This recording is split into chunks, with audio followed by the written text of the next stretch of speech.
दोस्तों आज के वीडियो में हम रिले कार्ड वायरिंग किस तरह से की जाती है, रिले कार्ड में हमें इनपुट एंड आउटपुट वायरिंग किस तरह से करना होती है, रिले कार्ड के जरिए यदि आपको किसी 220 वोल्ट लोड को कंट्रोल करना हो तो किस तरह से कंट्रोल वायरिंग की जाएगी, सब कुछ बहुत ही आसान तरह से समझ लेते हैं।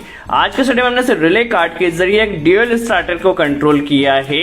तो किस तरह से रिले कार्ड में हमें रिले के कॉमन एनो एंड एनसी को यूज करना होता है, किस तरह से रिले कार्ड में हमें कनेक्शन करना होता है, सब कुछ बहुत ही आसान तरह से समझ लेते हैं। चलिए वीडियो स्टार्ट करते हैं और सबसे पहले हम रिले कार्ड के बारे में जान लेते हैं। दोस्तों ये हमारे पास एक 4 चैनल रिले कार्ड है जिसमें टोटल आपको 4 रिले दिए गया है।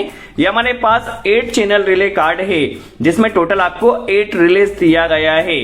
चलिए सबसे पहले से रिले कार्ड के बारे में देख लेते हैं। इसका जो ऑपरेटिंग वोल्टेज है वो 24 वोल्ट डीसी है और इस रिले के जरिए हम 12 एम्पियर तक के किसी भी लोड को कंट्रोल कर सकते हैं। चलिए सबसे पहले रिले कार्ड के बारे में हम देख लेते हैं। देखिए फर्स्ट आपको यहाँ पर नजर आ रहा है 1 प्लस और 1 माइनस। यहाँ पर आपको फर्स्ट रिले को ऑपरेट करने के लिए 24 वोल्ट डीसी कनेक्ट करना है। उसी तरह से 2 प्लस और 2 माइनस ये सेकंड रिले के लिए आपको दिया गया 3 प्लस और 3 माइनस थर्ड रिले के लिए, और इसी तरह से फोर्थ रिले के लिए भी आपको यहाँ पे टर्मिनल्स दिया गया है। यह रिले का P1 कॉमन होता है, C1 P1 के साथ NC में रहता है और O1 एनो होता है। चलिए हम पहले मल्टीमीटर के जरिए चेक कर लेते हैं। मल्टीमीटर को हमने कंटिन्यूटी रेंज पर सेट किया है। देखिए P1 और C1 आपस में NC होता है, P2 और C2 आपस में NC होता है, इसी तरह से P3 और C3 NC होता है। जब रिले ऑपरेट होता है तो P1 की जो सप्लाई होती है वो O1 में जाती है, तो P और C आपस में NC होता है और P और O आपस में NO होता है।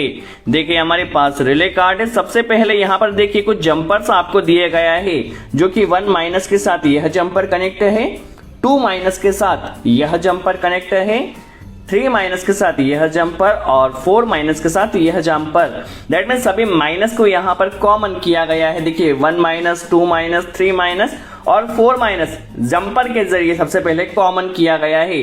यदि आप जंपर को यहाँ से यहाँ पर कर देते हैं तो यहाँ पर क्या होगा, प्लस आपका कॉमन हो जाएगा। यदि आप जंपर को यहाँ से चेंज कर देते हैं तो प्लस आपका कॉमन हो जाता है। अभी सभी माइनस यहाँ पर कॉमन है क्योंकि जंपर से यहाँ कनेक्ट किया गया है। एक माइनस में यदि हम माइनस कनेक्ट करते हैं तो सभी माइनस में वहां से माइनस पहुंच जाएगा, सभी माइनस कॉमन किया हुआ है। कनेक्शन के लिए देखिए हमने 220 वोल्ट सप्लाई सबसे पहले एसएमपीएस में कनेक्ट किया है। एसएमपीएस से नेगेटिव सप्लाई हमें कनेक्ट कर लेना है और इसे रिले कार्ड में 1 माइनस पर कनेक्ट कर देना है। इसका क्या मतलब होगा, सभी रिले कार्ड में जितने भी माइनस है यहाँ से लूप हो चुके हैं। तो 1 माइनस में हमने जो माइनस सप्लाई डायरेक्ट कनेक्ट कर दिया है, एसएमपीएस से प्लस सप्लाई लिया है और इसके जरिए हमें ड्यूअल स्टार्टर बनाना है। तो सबसे पहले स्टॉप पुश बटन एनसी में सप्लाई कनेक्ट किया है। एनसी का जो आउटपुट रहेगा वह जाएगा स्टार्ट पुश बटन एनो एलिमेंट में। सिंपल सा हमें ड्यूअल स्टार्टर बनाना है बट रिले कार्ड के जरिए बनाना है, काफी इंटरेस्टिंग कनेक्शन है। चलिए एनसी का जो आउटपुट रहेगा वह एनो एलिमेंट में इनपुट कनेक्ट कर देना है। जैसे ही स्टार्ट पुश बटन को प्रेस किया जाएगा तो एनो यहाँ से एनसी बनेगा और फर्स्ट रिले 1 प्लस से यहाँ ऑपरेट होगा। देखिए इस पुश बटन के जरिए हमारा फर्स्ट रिले ऑपरेट होगा। तो नेगेटिव हमने डायरेक्ट कनेक्ट किया और पॉजिटिव को पुश बटन के जरिए कनेक्ट किया है। देखिए जैसे पुश बटन को प्रेस किया रिले हमारा ऑपरेट हो चुका है, फर्स्ट रिले ऑपरेट हुआ है। बट जितने टाइम के लिए पुश बटन प्रेस किया उतने ही टाइम के लिए ऑपरेट हुआ है। होल्डिंग किस तरह से दी जाएगी समझ लेते हैं। तो होल्डिंग के लिए एनसी के आउटपुट से या एनो के इनपुट से आप एक कनेक्टर कनेक्ट कर लीजिए। जिस तरह से हम ड्यूअल स्टार्टर में होल्डिंग देते हैं उसी तरह से होल्डिंग हमें प्रोवाइड करना है। चलिए हम क्या करते हैं, एनसी के आउटपुट से एक होल्डिंग का कनेक्टर कनेक्ट कर लेते हैं और इसे रिले कार्ड का जो P1 टर्मिनल है, P1 जो कॉमन टर्मिनल है यहाँ पर कनेक्ट कर देना है। P1 में आप कनेक्शन को केयरफुली वॉच कीजिए, सब कुछ बहुत आसानी से आपको समझ में आएगा। देखिए P1 में कनेक्ट कर दिया है। जिस तरह से हम कॉन्टेक्टर में होल्डिंग कनेक्ट करते हैं, जो O1 है वो क्या है, एनो है। जैसे ही रिले ऑपरेट होगा तो P1 की सप्लाई O1 में जाएगी, तो O1 से हमें एक कनेक्टर कनेक्ट कर लेना है और इसे ले जाकर जो रिले की कॉइल 1+ है यहाँ पर कनेक्ट कर देना है। तो इससे क्या होगा, हमारा जो रिले है वह होल्ड हो जाएगा। तो रिले कार्ड का होल्डिंग कनेक्शन हमने यहाँ पर कर लिया है। चलिए प्रैक्टिकली ऑपरेट कर देख लेते हैं। देखिए जैसे स्टार्ट पुश बटन को प्रेस किया, रिले होल्ड हो चुका है और स्टॉप पुश बटन से रिले स्टॉप हो जाएगा। देखिए हमारा रिले कार्ड में होल्डिंग कनेक्शन हो चुका है। कनेक्शन को केयरफुली वॉच कीजिए। अब हमारे पास ये कॉन्टेक्टर है जो कि 220 वोल्ट पर ऑपरेट होता है। इस कॉन्टेक्टर को ऑपरेट करने के लिए हमें लाइन और न्यूट्रल 220 वोल्ट कनेक्ट करना होगा। तो A1 में हम क्या करते हैं, नेगेटिव डायरेक्ट कनेक्ट कर देते हैं।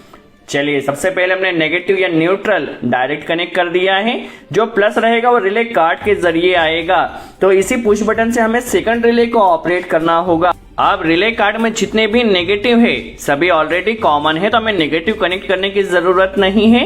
1+ से एक कनेक्टर हमें लेना है और उसे 2+ में कनेक्ट कर देना है।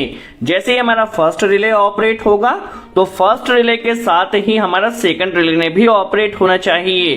तो 1+ से हमने कनेक्टर 2+ में कनेक्ट कर दिया है। देखिए 1+ से कनेक्टर 2+ में कनेक्ट कर दिया, दोनों ही रिले एक साथ ऑपरेट हो गए। अब इस कॉन्टेक्टर को ऑपरेट करने के लिए हमें फेज 220 वोल्ट सप्लाई कनेक्ट करना है।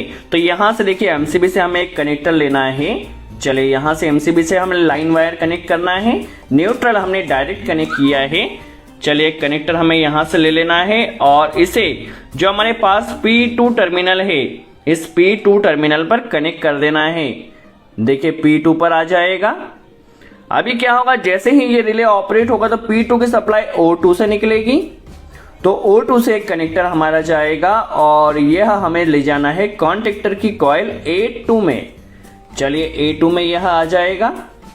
देखिए यहां से हमारे पास कॉन्टेक्टर इस रिले कार्ड के जरिए ऑपरेट होगा। जैसे ही हमारा सेकंड रिले ऑपरेट होगा तो यह कॉन्टेक्टर ऑपरेट होगा। कनेक्शन को आप केयरफुली वॉच कीजिए। एक बार ऑपरेट कर देख लेते हैं। MCB को ऑन किया, जैसे स्टार्ट पुश बटन को हम प्रेस करते हैं तो दोनों ही रिले एक साथ ऑपरेट हो गए।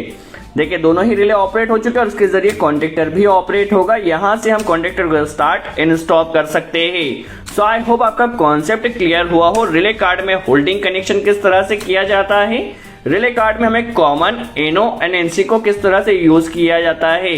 यदि वीडियो अच्छा लगा हो तो लाइक का बटन जरूर प्रेस करें। सो आज के लिए इतना ही।